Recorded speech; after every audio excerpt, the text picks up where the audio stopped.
After 2 long years of converting an old Humber College bus into a motorhome, we were finally ready to go on vacation. Our destination is to Western Canada, with many sights along the way and hoping to touch the Arctic Ocean before heading back home to Hamilton, Ontario in September. We filled the bus with kitchen stuff, our clothes, kids' toys, and headed out on a beautiful Sunday morning. We had a few stops to make, first being my uncle's about 25 kilometers away. After a wonderful, long overdue visit, it was off to Tom's dad's. Until we broke down.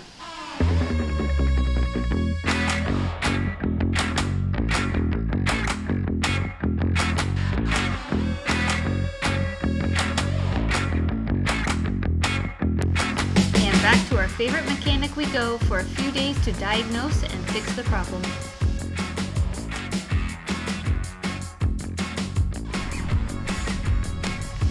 We were back on the road Tuesday night and spent our second overnight in the bus at a Costco in Markham.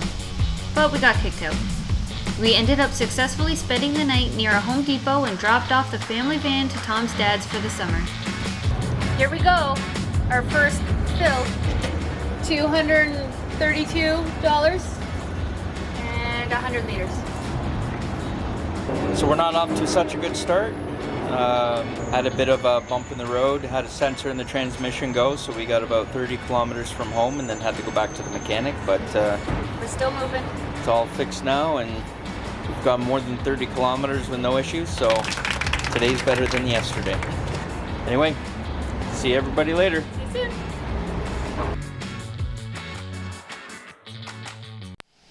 We're on the road and our adventure is officially beginning.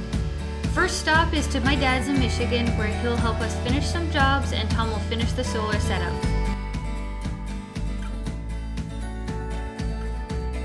My dad installed the flooring into the bus, which looks amazing.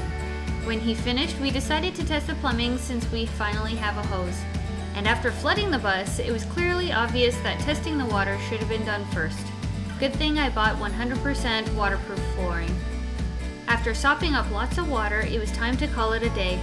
We spent the next few days knocking off tasks and finishing up unpacking. Of course, we enjoyed our time with Papa and Mimi, and it was so nice to have the space to let the kids run around and visit neighboring parks and farms. Hearing the different birds chirping and watching the sunsets over a cornfield is so calming.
never know who he is, right? That conversation.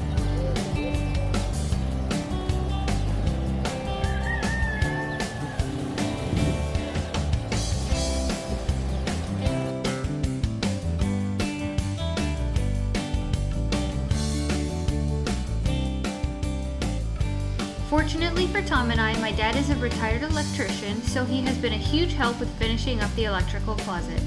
Tom has the solar panels installed and is currently hooking up everything to the closet. As we are ready to depart from my dad's, we are needing to keep an eye out on the weather. We had intended on spending a few days at different national parks on our way to Yellowstone and then spending about a week in Yellowstone Park, but with the recent flooding and damage to the park, we have to change our course. The flooding in Yellowstone is massive. This road near Soda Butte Creek is one of dozens of spots where the rushing river is just too much. Picnic tables at Pebble Creek Campground, where people ate lunch just a few days ago, are now surrounded by water and debris. Seeing this guy looking at the damage just past Icebox Canyon helps put into perspective how big some of the washouts are. The gateway communities of Cook City and Silvergate are now cut off from the park. Roads and bridges are gone. Probably the hardest hit town, Gardner, Montana, right where the Roosevelt Arch is, the original entrance to Yellowstone. It has basically become an island, also cut off from the park and north towards Bozeman. It will take a lot of work to repair this damage, and in many places the river has permanently moved, meaning new roads will have to be built using new routes. So this is where we stand. Tom working away on the solar panels and the wiring, getting it all hooked up so we could have electrical on the bus, and then off onto our adventures. See you next week.